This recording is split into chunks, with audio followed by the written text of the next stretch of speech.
ਤਰਮੀਮ ਤੇ ਵੀ ਗੱਲ ਕਰਨੇ ਆ, ਇhtਜਾਜ ਤੇ ਗੱਲ ਕਰਨੀ ਹੈ।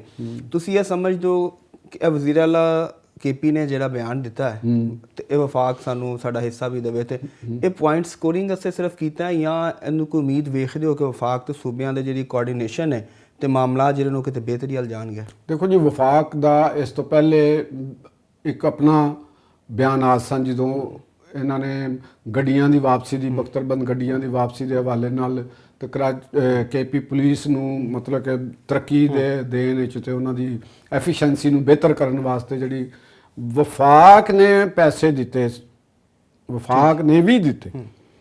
ਸੂਬੇ ਦਾ ਆਪਣਾ ਬਜਟ, NFC ਅਵਾਰਡ ਦੇ ਵਿੱਚ ਜਿਹੜਾ ਉਹਨਾਂ ਦਾ ਆਪਣਾ ਹਿੱਸਾ ਆ ਉਹ ਤੇ ਵਫਾਕ ਨੇ ਵੀ ਪੈਸੇ ਦਿੱਤੇ। ਬਲਕਿ ਇਹ ਵੀ ਸਾਨੂੰ ਲੋਕਾਂ ਨੂੰ ਦੱਸਣਾ ਚਾਹੀਦਾ ਹੈ ਕਿ ਪੰਜਾਬ ਦਾ ਵੀ ਜਿਹੜਾ ਬਜਟ ਹੈ, ਜਿਹਨੂੰ ਕਿਉਂਕਿ ਬਲੋਚਿਸਤਾਨ ਤੇ KP ਜਿੱਥੇ ਦਹਿਸ਼ਤਗਰਦੀ ਜ਼ਿਆਦਾ ਸੀ ਤੇ ਪੰਜਾਬ ਤੇ ਸਿੰਧ ਦੇ ਬਜਟ ਤੋਂ ਵੀ ਕੱਟ ਲਾ ਕੇ ਕੁਝ ਬਜਟ ਜਿਹੜਾ ਬਿਲਕੁਲ ਬਲੋਚਿਸਤਾਨ ਦੇ ਵਿੱਚ ਵੀ ਦਿੱਤਾ ਗਿਆ, ਬਲੋਚਿਸਤਾਨ ਸੜਕਾਂ ਬਣਾਉਣ ਵਾਸਤੇ ਵੀ ਦਿੱਤਾ ਗਿਆ। ਦੇਖੋ, ਚਾਹੇ ਬਜਟ ਥੋੜਾ ਹੈ ਚਾਹੇ ਬਜਟ ਘੱਟ ਹੈ, ਅਗਰ ਬਲੋਚਿਸਤਾਨ ਦੇ ਵਾਸਤੇ ਬਜਟ ਘੱਟ ਹੈ ਤੇ ਲੇਕਿਨ ਉਹਨਾਂ ਦੀ ਆਬਾਦੀ ਵੀ ਘੱਟ ਹੈ। ਬਿਲਕੁਲ, ਉੱਥੇ ਤੁਸੀਂ ਅਗਰ ਉਹਨਾਂ ਬਜਟ ਵੀ ਉਹ ਖਰਚ ਹੋ ਜਾਂਦਾ ਤੇ ਕੁਛ ਨਾ ਕੁਛ ਤੇ ਹੋਏਗਾ ਨਾ ਕੰਮ। ਤੇ ਅਗਰ ਅਸੀਂ KP ਨੂੰ ਦੇਖਨੇ ਆ ਤੇ ਜਿਹੜਾ 70 ਸਾਲ ਪਹਿਲੇ ਸੀ ਤੇ ਉਹੀ ਹੈ। ਤੁਸੀਂ ਉਹਨਾਂ ਦੇ ਛੋਟੇ ਛੋਟੇ ਸ਼ਹਿਰ ਦੇਖ ਲਓ, ਇਨਫਰਾਸਟ੍ਰਕਚਰ ਹੈ ਨਹੀਂ KP ਦੇ ਅੰਦਰ। YouTube ਦੇ ਵਿੱਚ ਤੁਸੀਂ ਦੇਖ ਲਓ ਉਹਨਾਂ ਦੇ ਛੋਟੇ ਦੀਰ ਜਾਂ ਕੋਈ ਹੋਰ ਸ਼ਹਿਰ ਨੂੰ ਤੁਸੀਂ ਗੌਰ ਕਰ ਲਓ ਤੇ ਉੱਥੇ ਤੁਹਾਨੂੰ ਮਹਿੰਗੀਆਂ ਵੱਡੀਆਂ ਗੱਡੀਆਂ ਨਜ਼ਰ ਆਉਣਗੀਆਂ, ਫਿਰਦੀਆਂ ਗੱਡੀਆਂ, ਕਾਰਾਂ ਨਜ਼ਰ ਆਉਣਗੀਆਂ। ਸਿੰਧ ਦੇ ਸਾਂਗੜ ਤੇ ਇਹ ਵੋ 'ਚ ਤੇ ਉਹ ਗੱਡੀਆਂ ਨਜ਼ਰ ਨਹੀਂ ਆਉਣਗੀਆਂ, ਪੰਜਾਬ ਦੇ ਪਿੰਡਾਂ 'ਚ ਤੇ ਉਹ ਗੱਡੀਆਂ ਨਜ਼ਰ ਨਹੀਂ ਆਉਣਗੀਆਂ।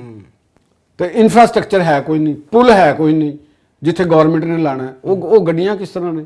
ਉਹ ਸਾਰਾ ਸਮਗਲ ਦਾ ਨਾਨ ਕਸਟਮ ਪੇਡ ਗੱਡੀਆਂ ਅਗਰ ਕਿਸੇ ਸੂਬੇ 'ਚ ਚੱਲ ਰਹੀਆਂ ਨੇ ਤੇ ਇਹ ਸੂਬੇ ਦਾ ਕੰਮ ਹੈ ਉਹਨੂੰ ਦੇਖਣਾ, ਔਰ ਫੈਡਰੇਸ਼ਨ ਦਾ ਵੀ ਕੰਮ ਹੈ ਕਿ ਇਸ ਚੀਜ਼ ਨੂੰ ਦੇਖਣਾ ਕਿ ਅਗਰ ਫਿਰ ਤੁਸੀਂ ਕਿਸ ਚੀਜ਼ ਦਾ ਕਹਿ ਰਹੇ ਹੋ ਕਿ ਜੀ ਸਾਡੇ ਕੋਲ ਤੇ ਅਗਰ ਇੱਕ ਸੂਬੇ ਦੇ ਅੰਦਰ ਛੋਟੇ ਜਿਹੇ ਸ਼ਹਿਰ ਦੇ ਅੰਦਰ ਇੰਨੀਆਂ ਕਰੋੜਾਂ ਰੁਪਏ ਦੀਆਂ ਗੱਡੀਆਂ ਚੱਲ ਰਹੀਆਂ ਨੇ ਤੇ ਉਹ ਜਿਹੜੀ ਨਾਨ ਕਸਟਮ ਪੇਡ ਗੱਡੀਆਂ, ਆਜ਼ਾਦ ਕਸ਼ਮੀਰ ਜਦੋਂ ਆਰਮੀ ਐਕਸ਼ਨ ਕਮੇਟੀ ਨੇ ਪਿੱਛੇ ਇhtਜਾਜ ਕੀਤਾ ਸੀ ਤੇ ਉਹਨਾਂ ਨੇ ਵੀ ਇਹ ਨਾਨ ਕਸਟਮ ਪੇਡ ਗੱਡੀਆਂ ਦਾ ਮੁਤਾਲਬਾ ਰੱਖਿਆ ਸੀ ਕਿ ਸਾਨੂੰ ਚਲਾਉਣ ਦਿਓ। ਇਹਦਾ ਕੁਇਕਲੀ ਬਸ ਤੇ ਦੱਸੋ ਕਿ ਨਾਨ ਕਸਟਮ ਪੇਡ ਗੱਡੀਆਂ ਇੰਨੀਆਂ ਅਹਿਮ ਕਿਉਂ ਨੇ ਕਿ ਉਹਨਾਂ ਸੇ ਮੁਤਾਲਬਾ ਵੀ ਗੱਡੀਆਂ ਤੁਹਾਡੇ ਸਾਹਮਣੇ ਵੀ ਦੇਖੋ। ਗੱਡੀ ਅਹਿਮ ਤੇ ਗੱਡੀ ਛੋਟੀ ਜਿਹੀ ਵੀ ਗੱਡੀ ਅਹਿਮ ਹੈ। ਤੁਹਾਡੇ ਕੋਲ ਜੋ ਅਗਰ 12 ਕਰੋੜ ਰੁਪਏ ਦੀ ਗੱਡੀ ਹੋਵੇ, ਲੈਂਡ ਕਰੂਜ਼ਰ ਵੱਡੀ ਗੱਡੀ ਆ ਗਈ ਤੁਹਾਡੇ ਦੇ ਕੋਲ ਤੇ ਉਹ ਤੁਹਾਨੂੰ ਮਿਲ ਜਾਏਗੀ 75 ਲੱਖ 'ਚ 70 ਲੱਖ ਦੇ ਵਿੱਚ ਤੇ ਉਹ ਤੁਹਾਡਾ ਤੇ ਫਿਰ ਸੌਰ ਗਿਆ ਨਾ ਸਾਰਾ ਕੰਮ, ਵਾਰੇ ਨਿਆਰੇ ਹੋ ਗਏ ਤੁਹਾਨੂੰ। ਤੇ ਅਫਗਾਨਿਸਤਾਨ ਦੇ ਉੱਤੇ ਜਿਹੜੀ ਚੀਖੋ ਪੁਕਾਰ ਹੁੰਦੀ ਹੈ ਕਿ ਜੀ ਉਧਰ ਸਾਡਾ ਸਰਹੱਦ ਖੋਲ ਦਿਓ, ਸਰਹੱਦ ਖੋਲ ਦਿਓ, ਤੇ ਅਫਗਾਨਿਸਤਾਨ ਦੀ ਸਰਹੱਦ ਤੋਂ ਸਾਰਾ ਜਿਹੜਾ ਸਮਗਲਸ਼ੁਦਾ ਮਾਲ, ਸਾਡੇ ਅਦਾਰਿਆਂ ਨੂੰ ਵੀ ਇਸ ਚੀਜ਼ ਦੇ ਬਾਰੇ ਸੋਚਣਾ ਚਾਹੀਦਾ ਕਿ ਸਾਡੇ ਲਾਹੌਰ ਦੇ ਅੰਦਰ ਵੀ ਚਲੇ ਜਾਓ ਤੁਹਾਨੂੰ ਸਮਗਲਸ਼ੁਦਾ ਸਪੇਅਰ ਪਾਰਟਸ ਮਾਰਕੀਟਾਂ ਭਰੀਆਂ ਪਈਆਂ ਜੇ। ਹਰ ਚੀਜ਼ ਸਪੇਅਰ ਪਾਰਟਸ ਹਰ ਚੀਜ਼ ਤੁਹਾਨੂੰ ਮਿਲੇਗੀ।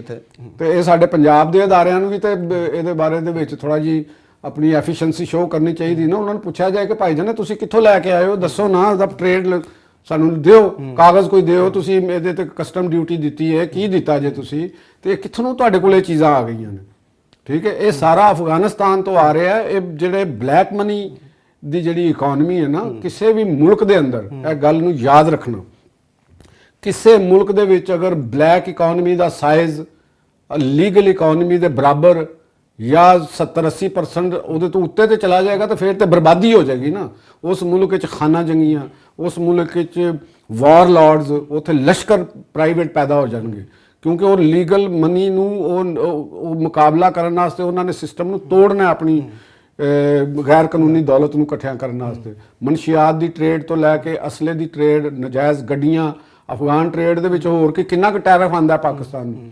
ਲੀਗਲ ਟ੍ਰੇਡ ਪਾਕਿਸਤਾਨ ਨੇ, ਦੇਖੋ ਅਫਗਾਨਿਸਤਾਨ ਦੇ ਅਵਾਮ ਉਹ ਸਾਡੇ ਵਾਸਤੇ ਮੁਹਤਰਮ ਸਾਡੇ ਭਰਾ ਨੇ, ਬਲਕਿ ਅਸੀਂ ਔਰ ਅਫਗਾਨਿਸਤਾਨ ਦੇ ਅਵਾਮ ਇੱਕੋ ਕੁਛ ਹਾਂ।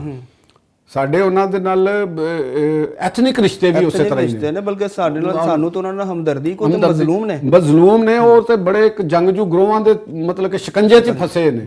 ਉੱਥੋਂ ਦੇ ਲੋਕਾਂ ਨੂੰ ਛੁਡਾਉਣਾ ਵੀ ਮੈਂ ਸਮਝਦਾ ਕਿ ਬੜੀ ਵੱਡੀ ਨੇਕੀ ਜੇ ਕਿ ਜਿਹੜੇ ਹੁਣ ਤੁਸੀਂ ਕਿਸ ਕਾਨੂੰਨ ਦੇ ਤਹਿਤ, ਕਿਸ ਆਈਨ ਦੇ ਤਹਿਤ ਅਬੂਰੀ ਹੁਕੂਮਤ ਬੈਠੀ ਹੈ। ਇਹਨਾਂ ਨੇ ਇਹ ਅਬੂਰੀ ਇੰਟੈਰਮ ਗਵਰਨਮੈਂਟ ਹੈ। ਇਹਨਾਂ ਦੇ ਇੰਟੈਰਮ ਗਵਰਨਮੈਂਟ ਦੀ ਕੋਈ ਪੂਰੀ ਸਿਵਲਾਈਜ਼ਡ ਮੁਲਕਾਂ ਦੇ ਵਿੱਚ ਕੋਈ ਮੁੱਦਤ ਹੁੰਦੀ ਹੈ, ਇਹਨਾਂ ਦੀ ਕੋਈ ਮੁੱਦਤ ਹੈ?